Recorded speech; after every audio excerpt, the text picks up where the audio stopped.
En groupe, nous avons travaillé sur une entreprise qui est Veloelect, qui est une entreprise privée, comporte de 10 salariés, où nous avons pu élaborer une problématique autour de la profitabilité.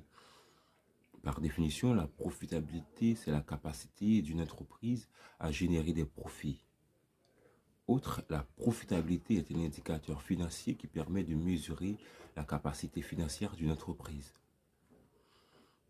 Est-ce que seulement la profitabilité est un indicateur pertinent et suffisant pour mesurer la réussite d'une entreprise? Pour répondre avec cette problématique d'une manière plus approfondie, je vais m'accrocher avec l'entreprise Samsung.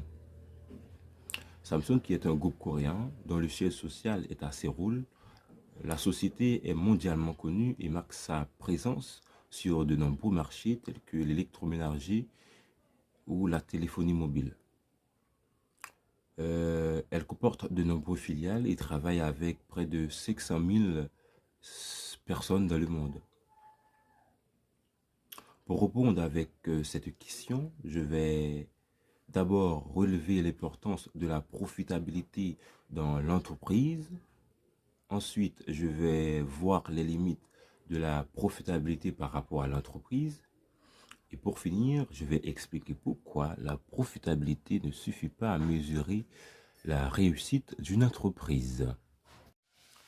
Samsung est une entreprise privée, donc son but est lucratif. Pour se pérenniser, l'entreprise a besoin de générer des profits. Selon mes recherches, en 2019, l'entreprise a chuté de 42%. Par conséquent, elle s'est fait doubler par ses concurrents, notamment Huawei, et la pérennité de l'entreprise est donc mise en cause. Il est important pour l'entreprise de générer des profits parce qu'elle va permettre de garder sa place sur le marché. Et la téléphonie mobile représente plus de 20% des profits de Samsung, ce qui explique qu'il est important à l'entreprise de valoriser cette filiale parce qu'elle participe à la croissance financière de l'entreprise. En 2021, le taux de profitabilité s'élève à 14,15%, ce qui montre que l'entreprise a une bonne santé financière parce qu'elle dégage des bénéfices sur ses ventes. La profitabilité est certes pertinente, mais présente quelques limites parce que la réussite d'une entreprise ne se résulte pas seulement sur la performance financière. Il est important d'évaluer la performance globale de l'entreprise. Au niveau des conditions de travail des salariés, l'entreprise est peut-être incontestablement qualifiée. L'entreprise a un management paternaliste qui prône la priorité aux ressources humaines sur l'impulsion de Young Shul.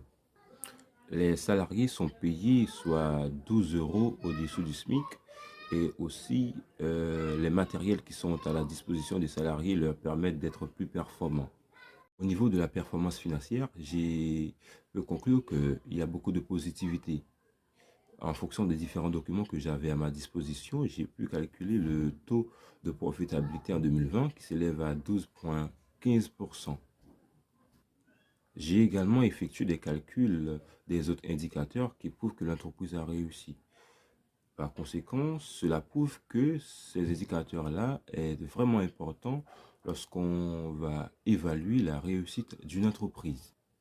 La profitabilité peut donner un éclaircissement sur la pérennité de l'entreprise, mais ne permet pas de voir si l'activité de l'entreprise est rentable. Pour vérifier si l'entreprise a plus de charges que de produits, la profitabilité a ses limites. Le chiffre d'affaires permet d'évaluer la performance commerciale de l'entreprise, pourtant la profitabilité n'a pas cette fonction. Des indicateurs comme BFR, FRNG, TN sont des indicateurs qui permettent à l'entreprise de calculer sa réussite. La profitabilité peut être maîtrisée, mais si ces facteurs ne sont pas surveillés, l'entreprise peut se trouver dans une mauvaise situation financière. Pour finir, la réussite de Samsung est basée sur les différentes performances de l'entreprise. Ces indicateurs sont vraiment importants à prendre en compte et à calculer avant d'affirmer que l'entreprise a réussi. Sinon, la profitabilité reste figée et perdue sur une sorte de réussite dans l'entreprise.